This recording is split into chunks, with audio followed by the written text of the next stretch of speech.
Oke,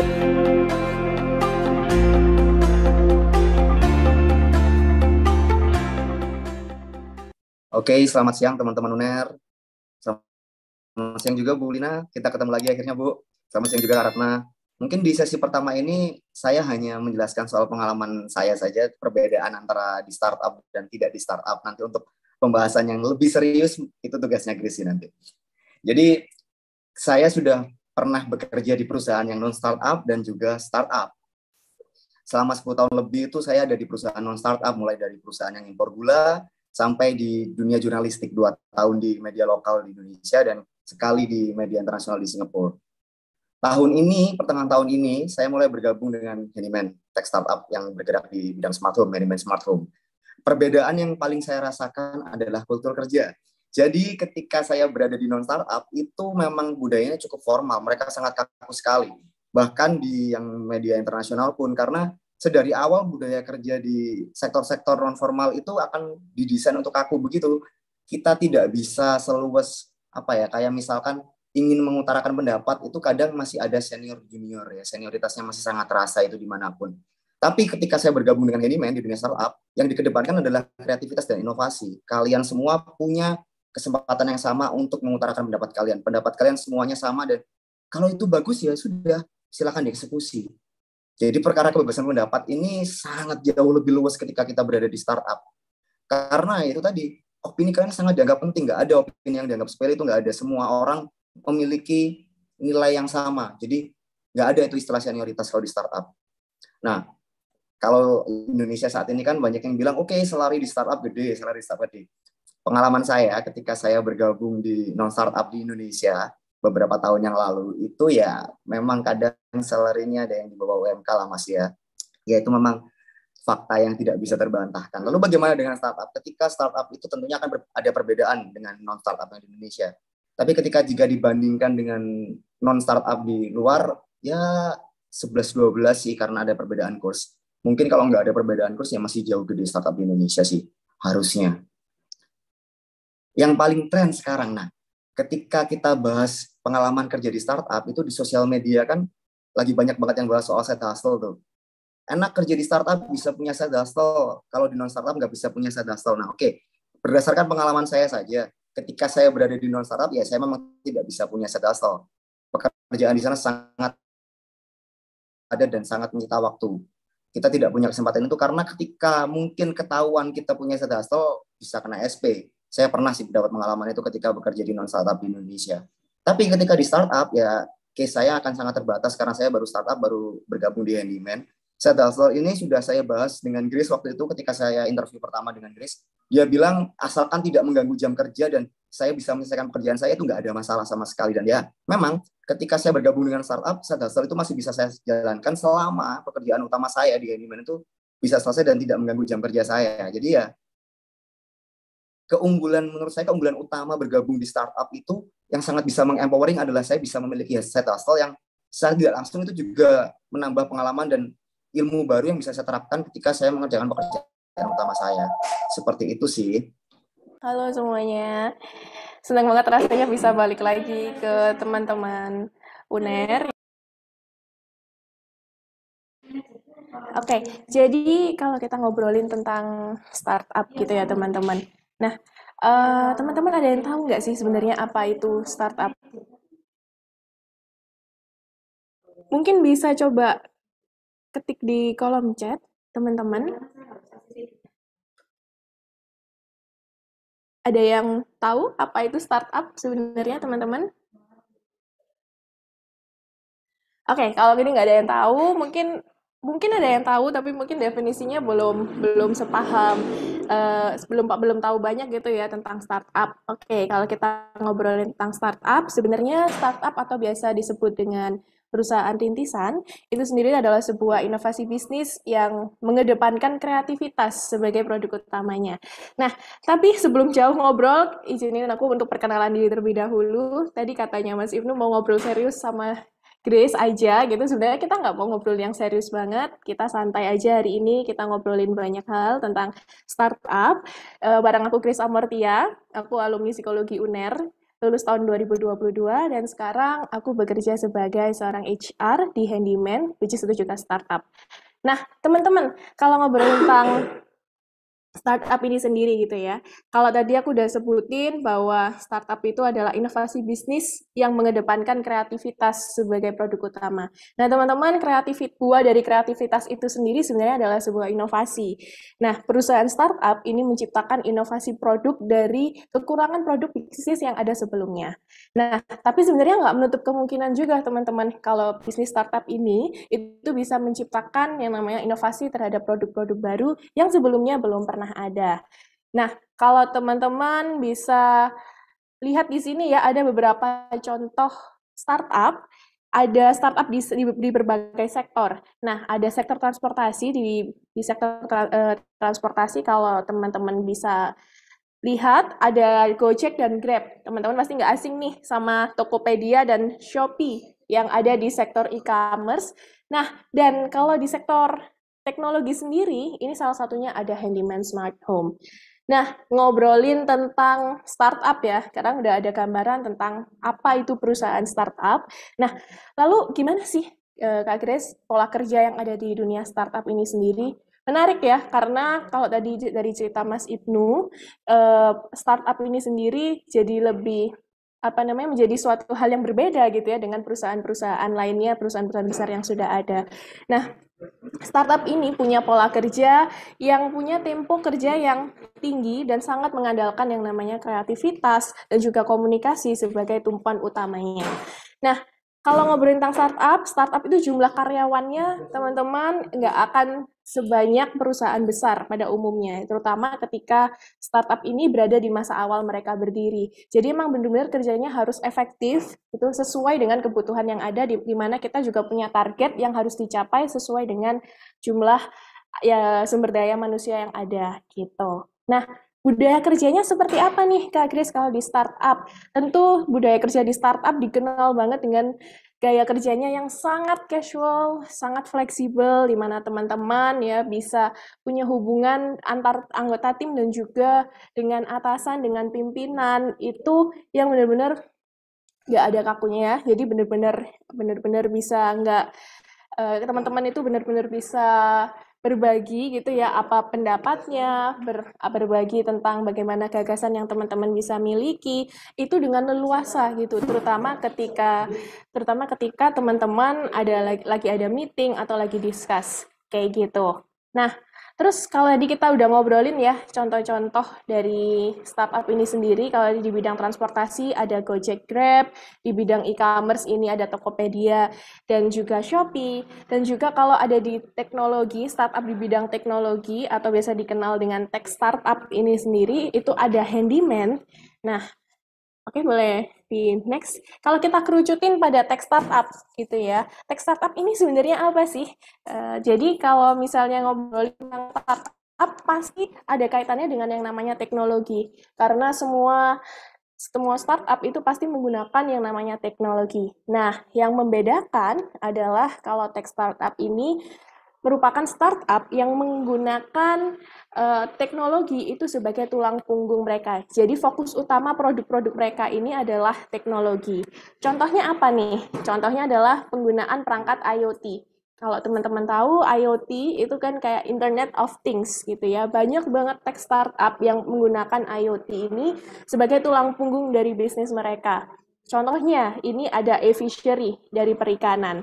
Dan juga kalau dari Handyman sendiri, ini menggunakan IoT pada sektor sistem smart home. Terus, gimana nih cara Handyman menggunakan IoT sebagai fokus produk utama mereka sebagai tech startup?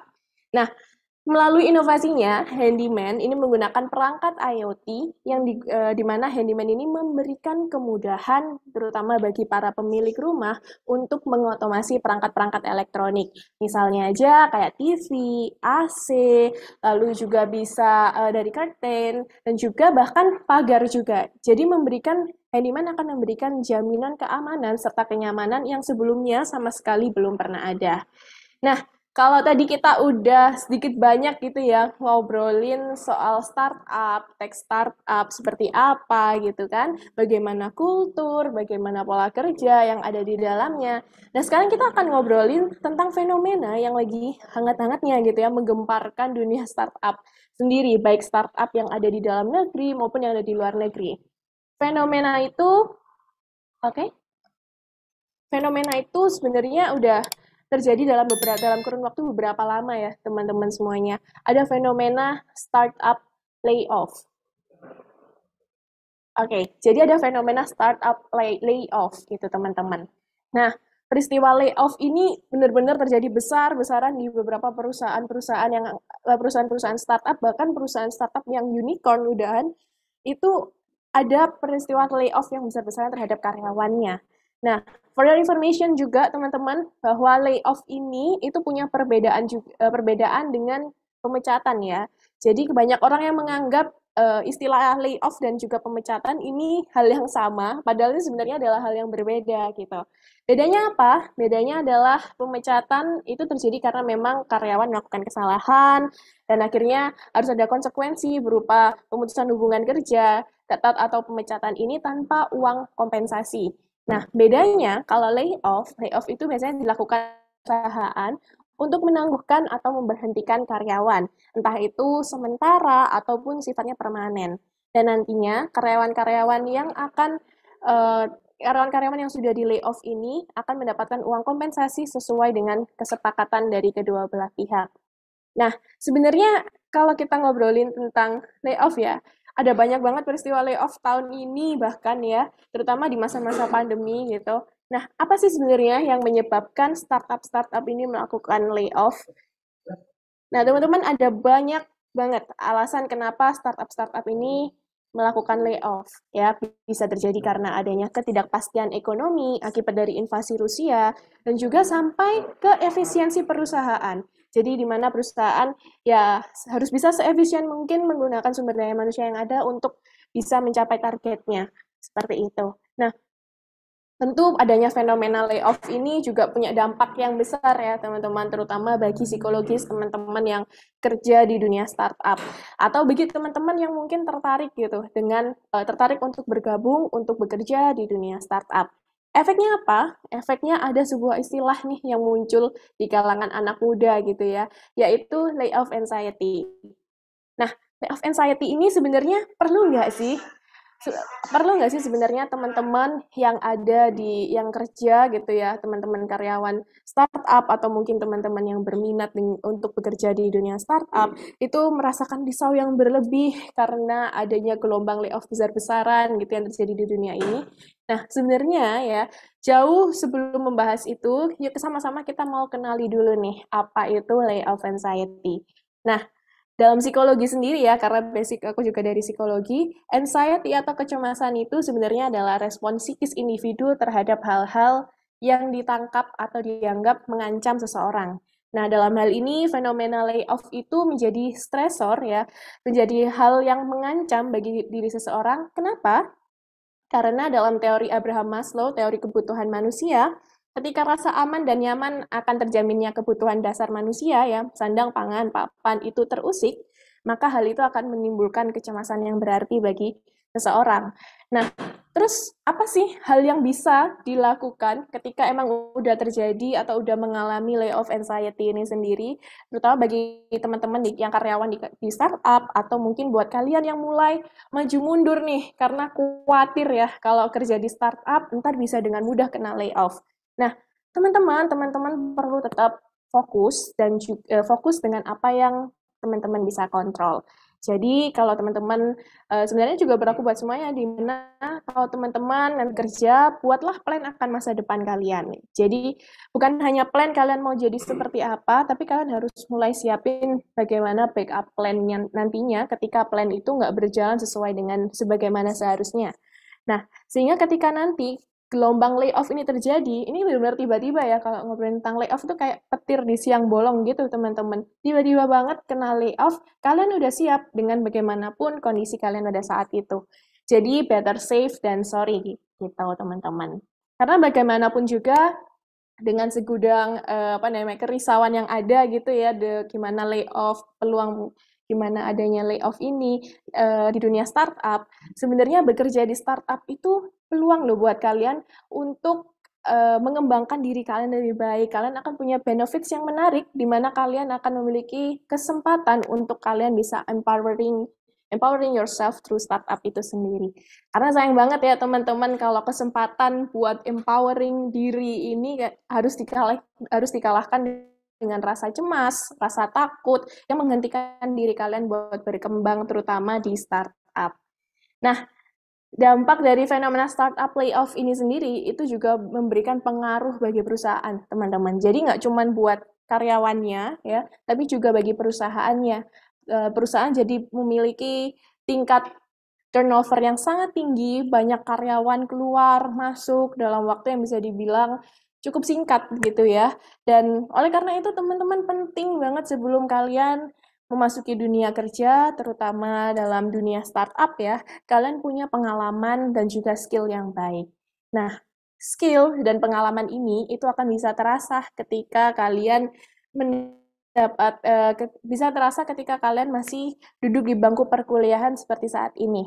Caranya gimana? Caranya adalah dengan kalian ikut magang ya teman-teman, kan pasti kesempatan dari kampus Merdeka nih ya, dulu sebelum zaman aku lulus itu besar banget untuk magang di perusahaan-perusahaan. Bisa punya kesempatan atau memilih magang di perusahaan-perusahaan startup, itu akan memberikan benefits di mana kalian bisa punya pengembangan skill yang lebih cepat gitu ya. Teman-teman bisa belajar untuk beradaptasi dengan banyak hal-hal baru karena kan kalau kita ngobrolin ya pola kerja startup ini kan dia punya tekanan yang tinggi dan dia punya work fast environment juga gitu. Nah, contohnya kayak di handyman teman-teman. Kalau teman-teman berminat untuk bergabung di handyman ya dengan work fast environment yang kita miliki, kalian bisa cepat untuk belajar beradaptasi, bisa mengeksplor hal-hal baru yang mungkin sebelumnya nggak pernah kalian bayangkan itu akan menjadi hal yang kalian sukai atau hal yang kalian kuasai. Dan juga kalian juga bisa mengembangkan koneksi, karena di sini kita bisa bilang bahwa teman-teman dari yang ada di tim handyman sendiri ini benar-benar berusaha untuk menciptakan lingkungan kerja yang benar-benar positif, teman-teman. Jadi bisa saling bantu, saling dukung satu sama lain untuk mengembangkan kemampuan, pengalaman, skill, ya serta banyak hal yang bisa kita share bersama dengan teman-teman dari handyman di sini. Gitu. Oke, jadi untuk saat ini teman-teman kalau kita ngobrolin startup ya, startup yang benar-benar berkembang dengan pesat itu adalah perusahaan-perusahaan startup di sektor atau di bidang teknologi. Dan Handyman sendiri ini adalah startup di bidang teknologi yang saat ini teman-teman sedang membuka banyak banget kesempatan buat kalian bergabung bersama kami. Jadi tentu ini adalah kesempatan yang menarik ya dan akan sangat bermanfaat buat teman-teman semua. Nah, teman-teman, buat teman-teman yang mulai berminat gitu ya, udah mulai punya bayangan bakal kerja di startup atau pingin cobain gimana sih dunia startup ini ketika nanti kalian bekerja. Nah, kalian bisa scan QR code yang ada di layar ini. Oke, kalian bisa scan QR code di sana karena kami ada banyak banget peluang kesempatan buat teman-teman bisa bergabung bersama kami. Entah itu dari magang maupun juga untuk full time-nya. Nah,